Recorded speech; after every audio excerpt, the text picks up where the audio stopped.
I want to start this video off with saying that I realize we're in very, very sensitive times with COVID, and Julie and I had a chat prior to this. We did our self-screen to each other.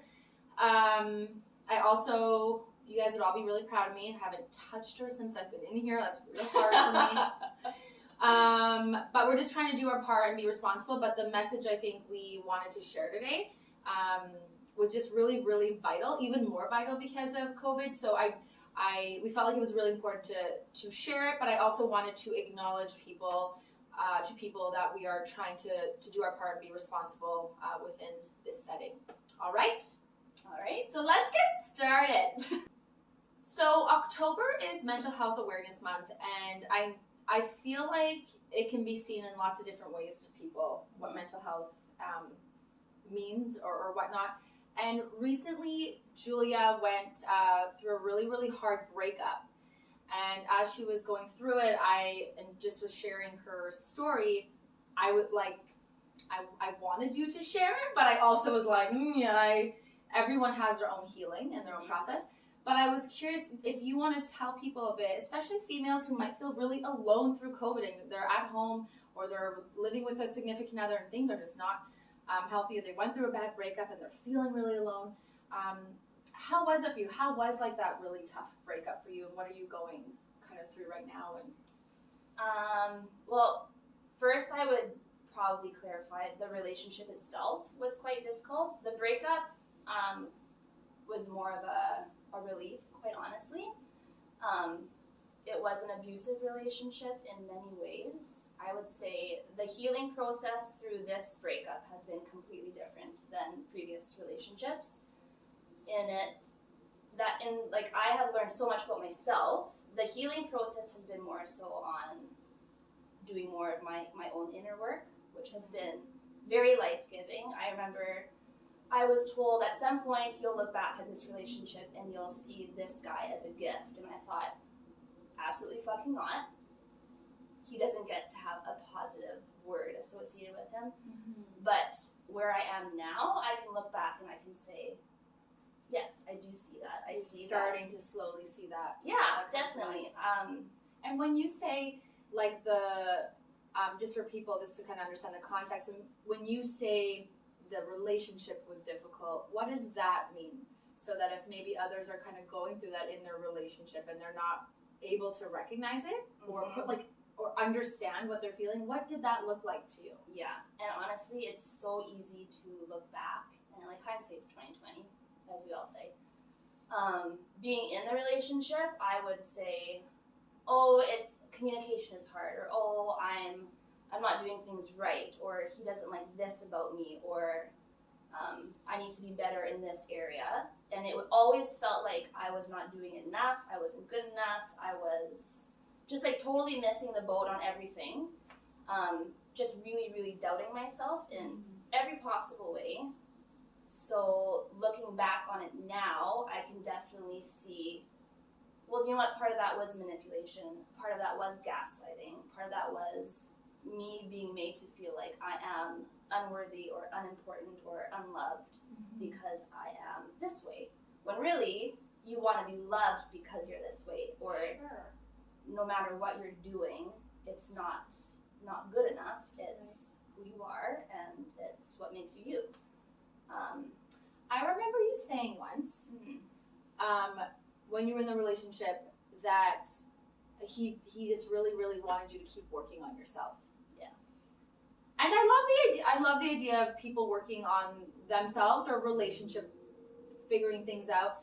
But I've actually never really heard of anyone in my life who had been told they need to keep working on themselves like that. And that one struck me, and especially because if anyone... Was this when we were still dating? When you were still dating. Yeah, okay.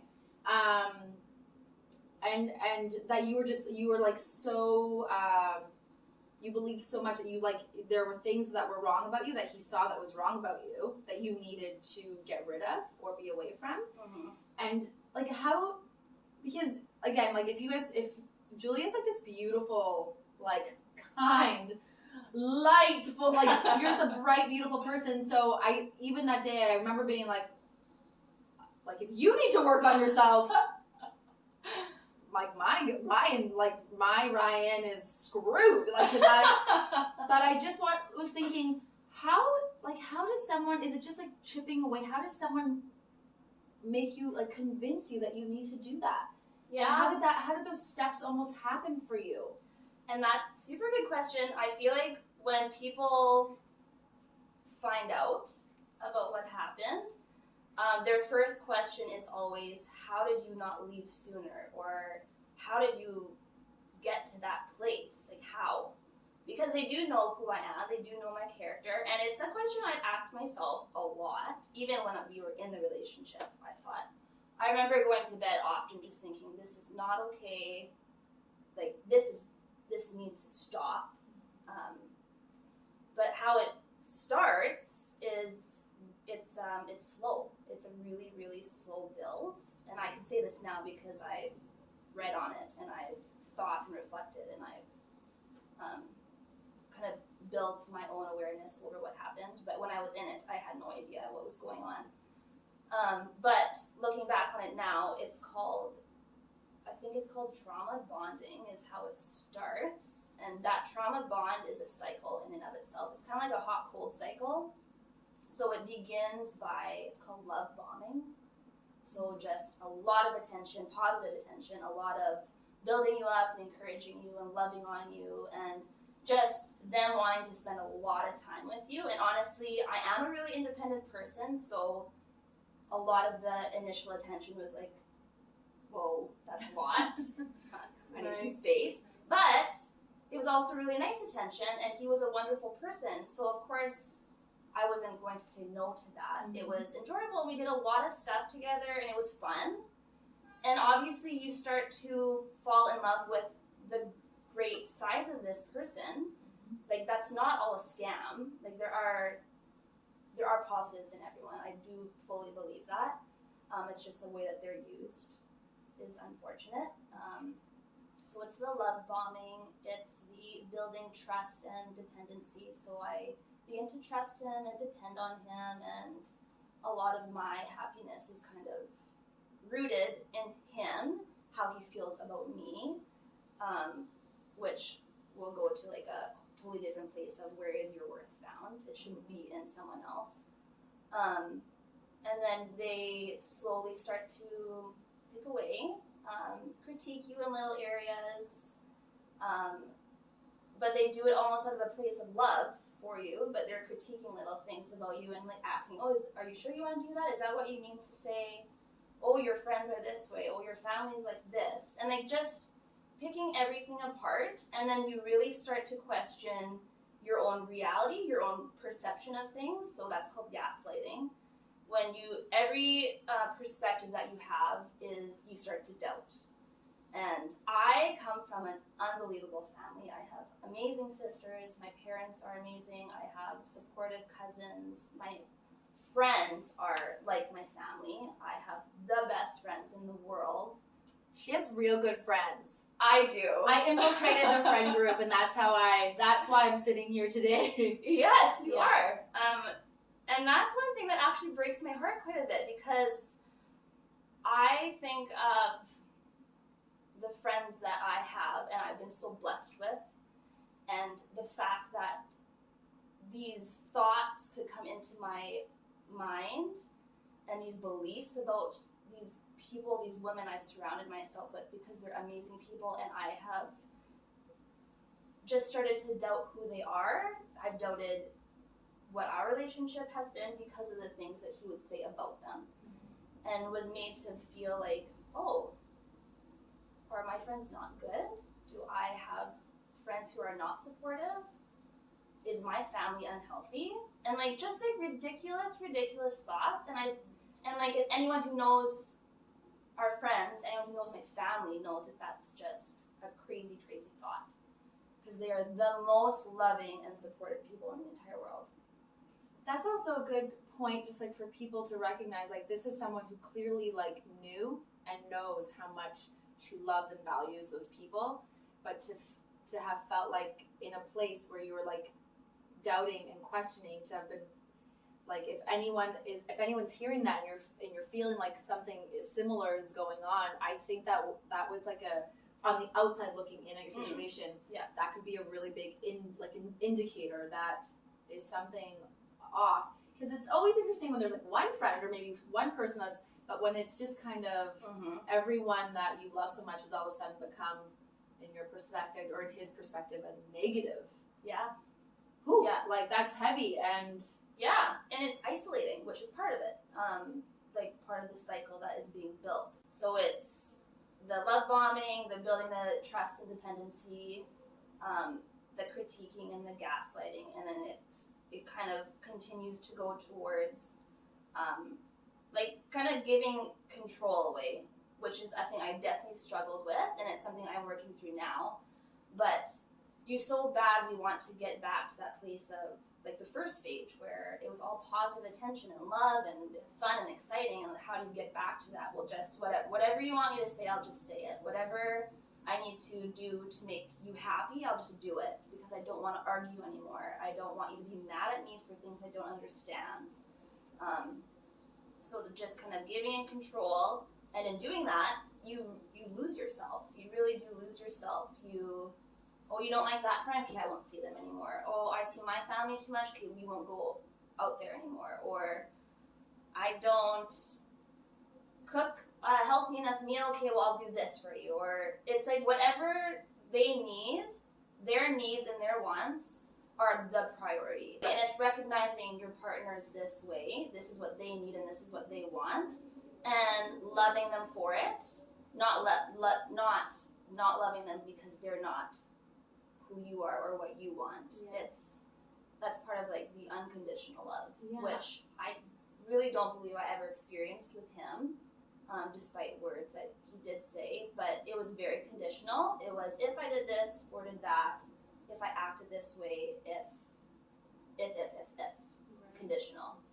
Oh, that breaks my heart so much, because that's like I think I just made this post the other day about unconditional love. There's something super cool about, and that's even within friends too, when you like love someone despite all the quirkiness. I'm gonna call mine quirkiness. And I have tons of friends that love me even though I'm like awkward and weird and whatever. And then you're awkward and weird. And then you start to actually love someone because of those things. And I think that that's a really cool, I think that that's what I wish for so many people in a relationship, because those end up kind of being some of your best qualities. Absolutely. And then when you really balance each other out, which is what you want, if you're both the same person, I mean, doesn't necessarily always work. You want to balance each other. So that doesn't sound like fun. Okay, so question for you. Let's say there's someone right now that might be watching this that is like hearing you speak, and there's like some red flags going off. Is there anything that you would like?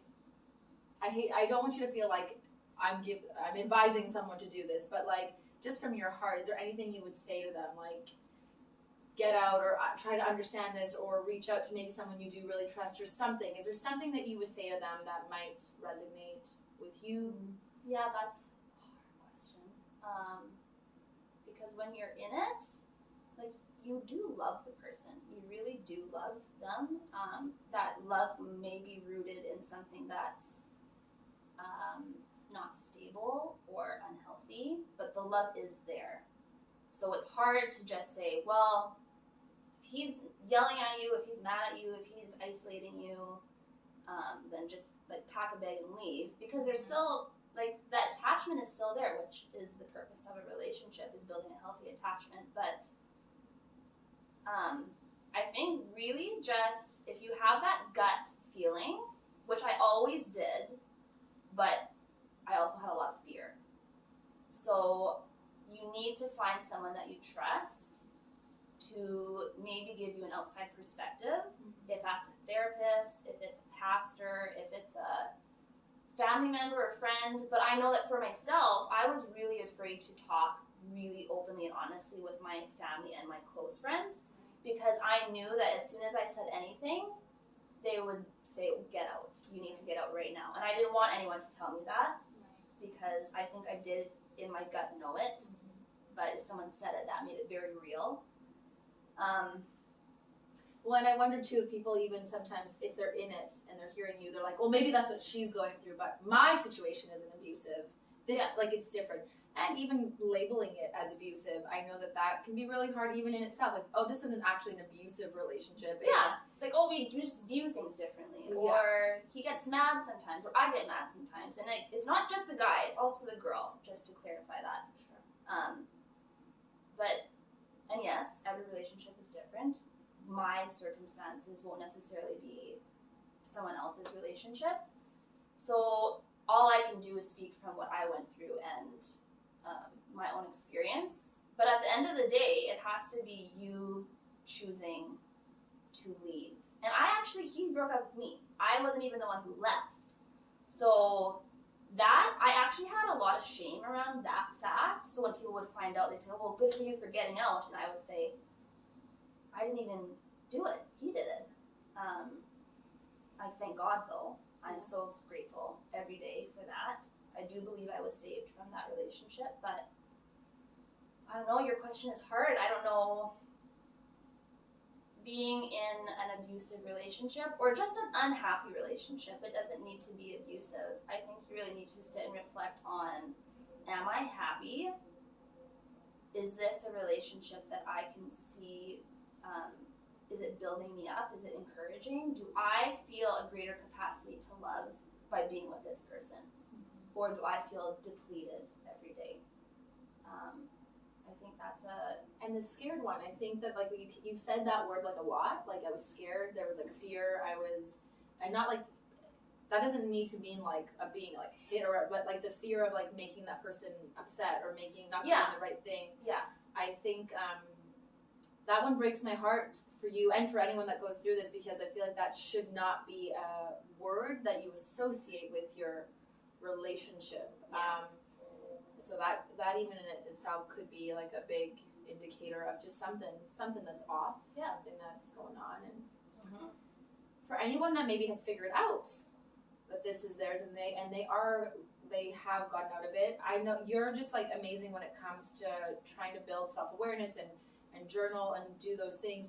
How have you kind of gone back on your feet and found yourself again? Yeah, and I think that's the biggest thing through all of it is, well, self-awareness. People talk about it all the time. I think self-awareness is very different than or it's more than just being aware of yourself and being able to analyze and critique yourself, because that can actually get negative pretty quickly.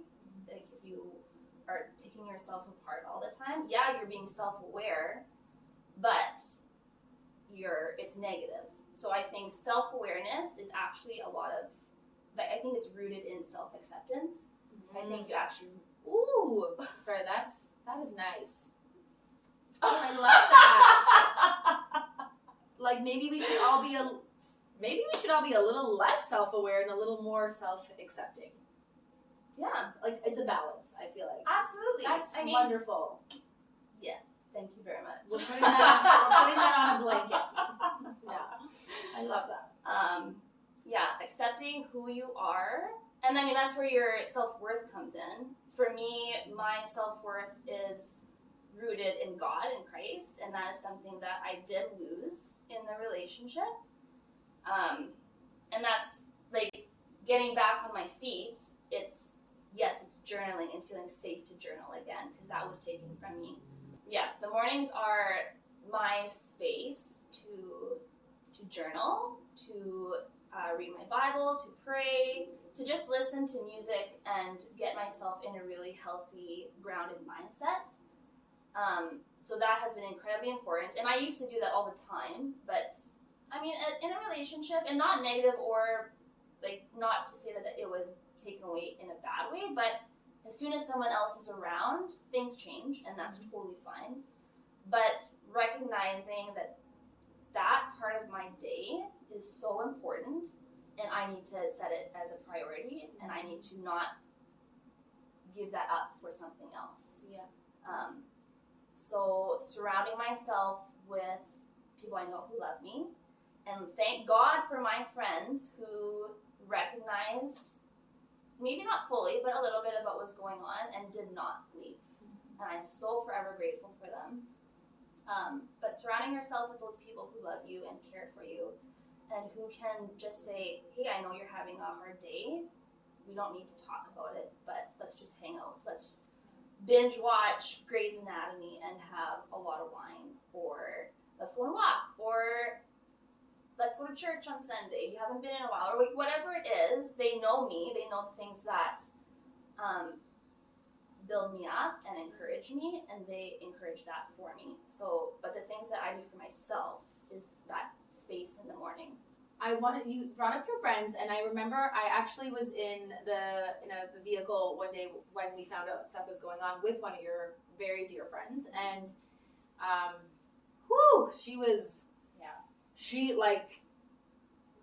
she just wanted to like save you. She just wanted to make sure you were okay, and I think you were on your way to your parents that day, but she said something and I like loved it. And so if you're like, let's say this is not your situation, but you're like, oh my gosh, this is like my friend. She is going through this right now.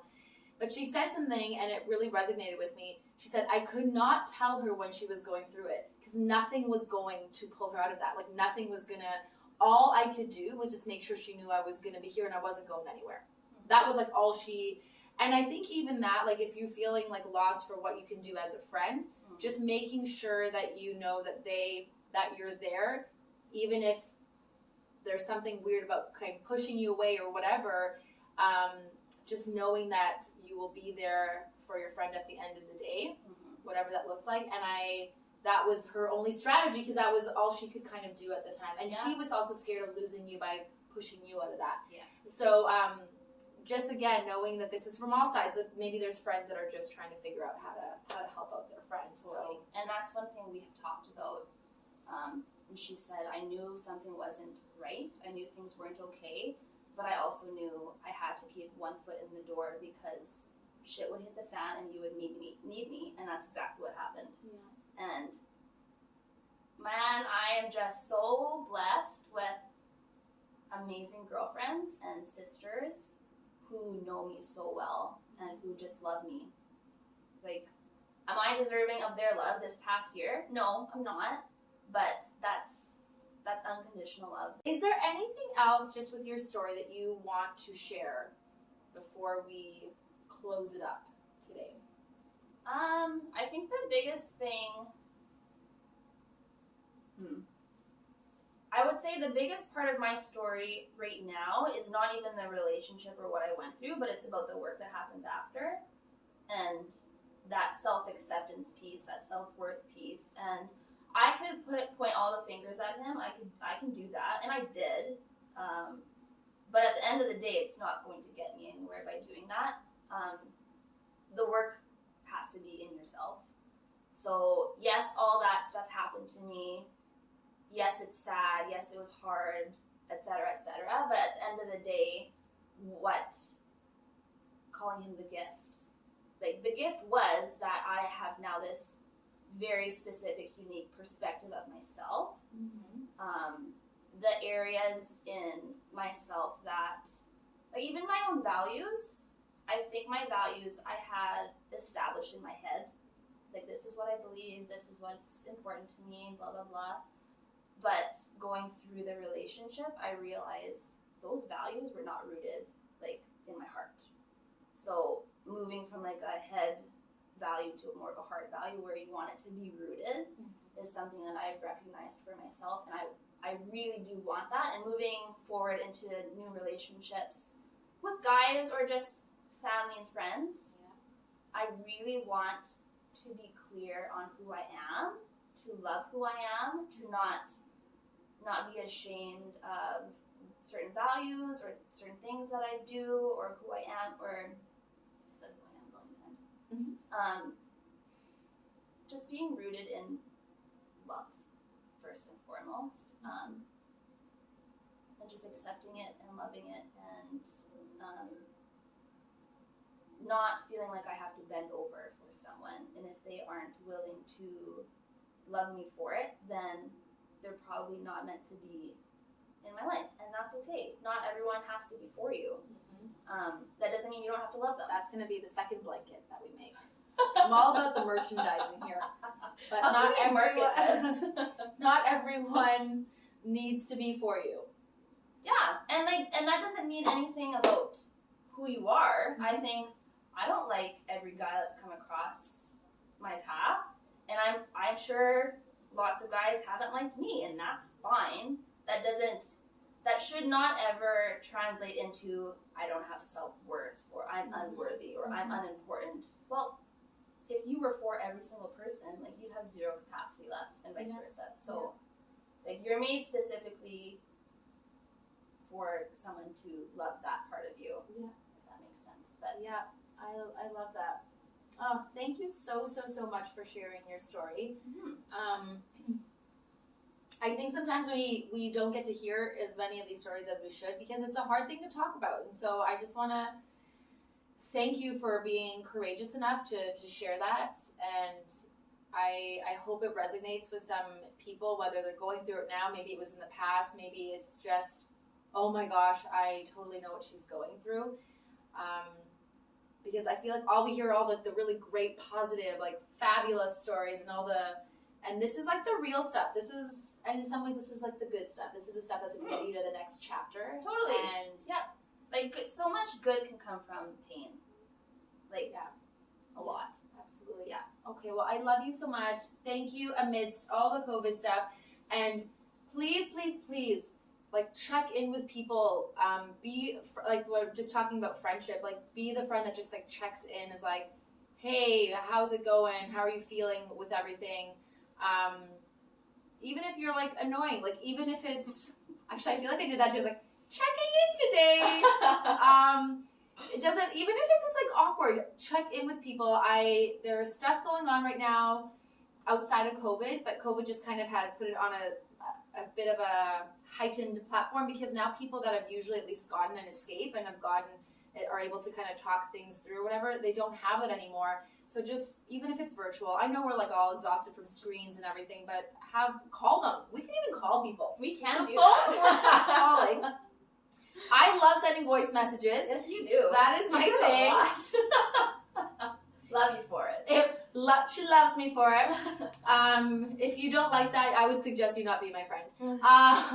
But yeah, so just please check in. I really want to put that out there, because I just don't want anyone to go down a really dark place and find themselves feeling like they're out of options, and really alone, and then do something that they regret. So, or that they probably wouldn't regret, that their family probably would regret more for them than themselves. But anyways, hit me up if there's any other questions. Thank you, Julia. This is a very hard thing to do, and we're all very grateful for it. So thanks for having me. If there wasn't COVID, I would hug you, but this is all I have right now. So